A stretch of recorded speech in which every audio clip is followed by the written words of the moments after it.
So welcome back to another video. I am about 26 days out from departing for Kilimanjaro.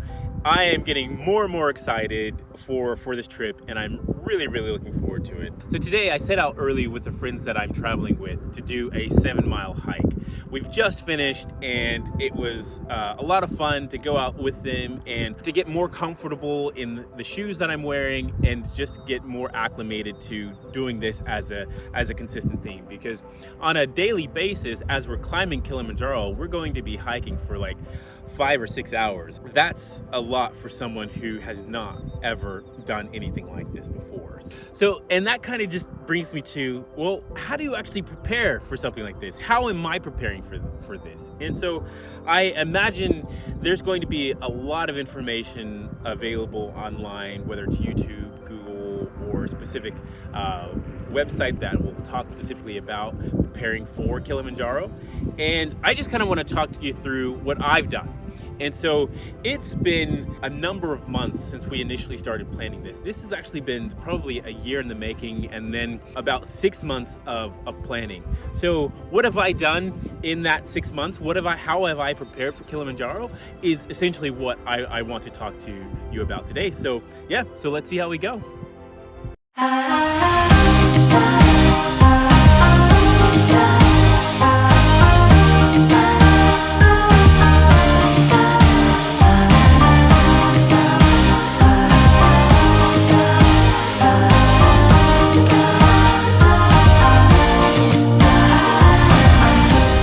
So it is just before 7 a.m. in the morning, and I am on my way to do some prep for Kilimanjaro.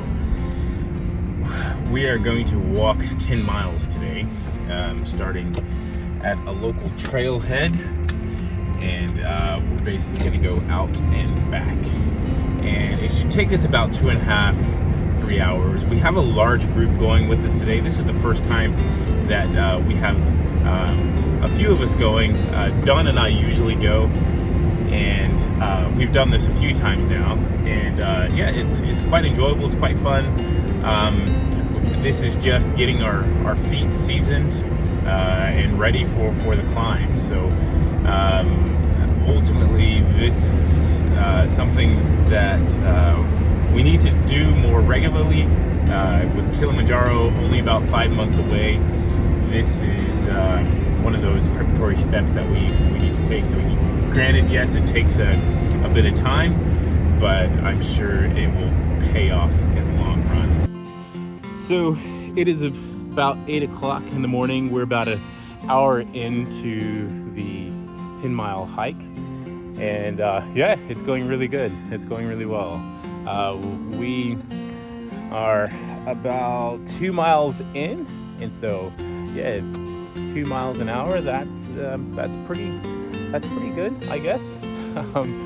So yeah, it's been a nice morning. The weather's really nice. The sun has risen, and yeah, we've got another 8 miles to go or so.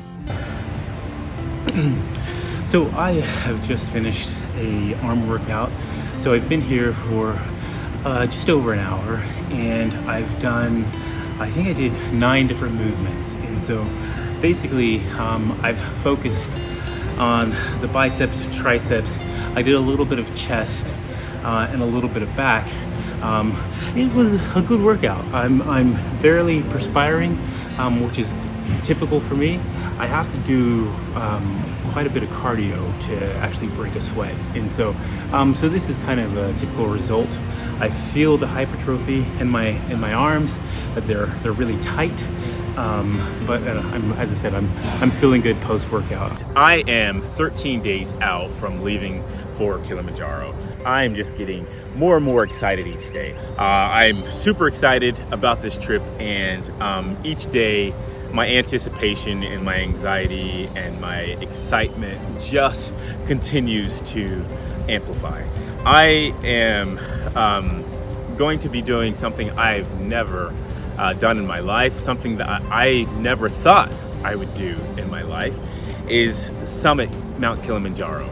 And over the last 12 months, I have been presented with the idea, have fell in love with the idea, and everything in between. And so it's exhilarating, it's exciting, it's scary, it's daunting.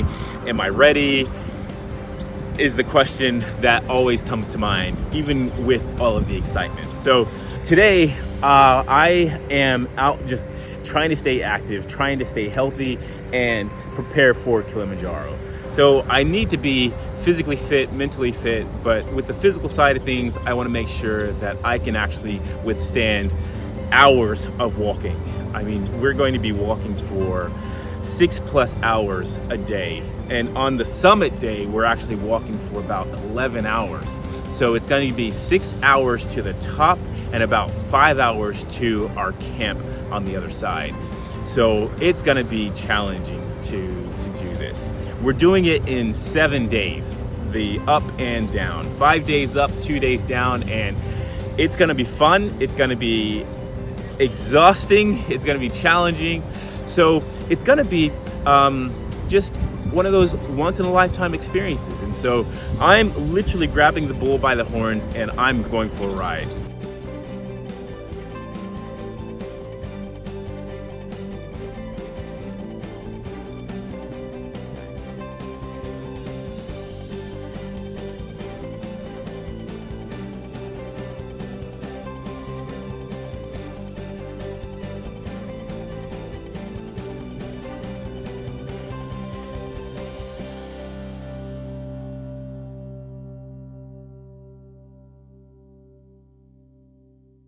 So I just finished a 7-mile hike in Kansas.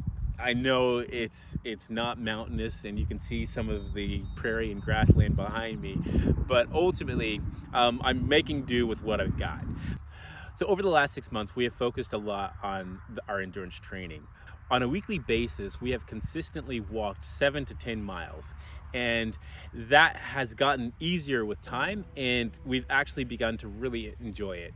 We can perform this at a steady pace, we can have conversation, and so it's something that we're not doing for speed, it's more for stamina and endurance. And we have done this for several months, about 6 months or more now that we've been doing this to prepare for Kilimanjaro. And we've mixed that with strength training.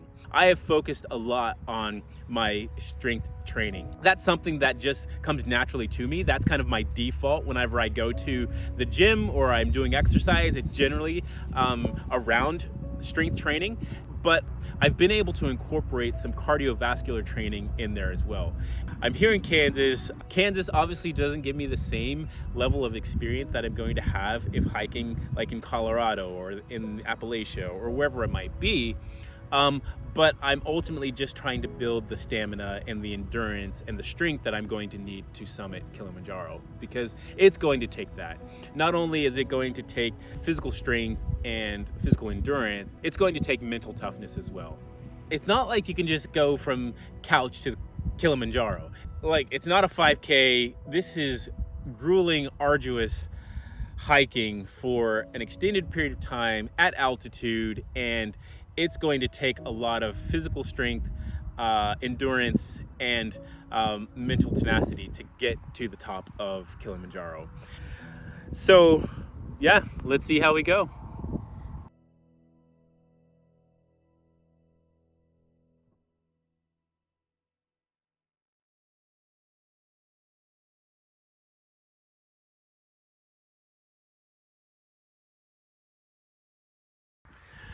So it's funny, I am not really feeling it right now.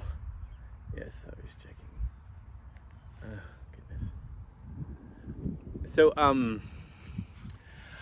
So I got out here and I was like, you know what? I need to record because I need to get in the habit of recording, and I'm not feeling it. I keep stumbling on my words. I don't know.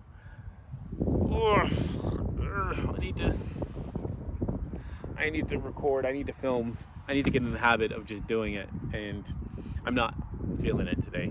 So hopefully I can get through this. Hopefully it makes sense to somebody, and there's value in doing this, because otherwise my kids and maybe my grandkids, I'll make my grandkids watch it. That's what'll happen. That's right. My kids probably are like, oh, Dad, this is lame. But my grandkids, they will think they will love Grandpa, and I will sit and be able to just reminisce on this journey and talk to them about it, and they will just, they'll just love Grandpa, right? Because grandpas are cool. I mean, who doesn't have a cool grandpa, right? So I'm sure that somebody does, but I'm sorry if you don't have a cool grandpa, but yeah. So okay, let me get back into this.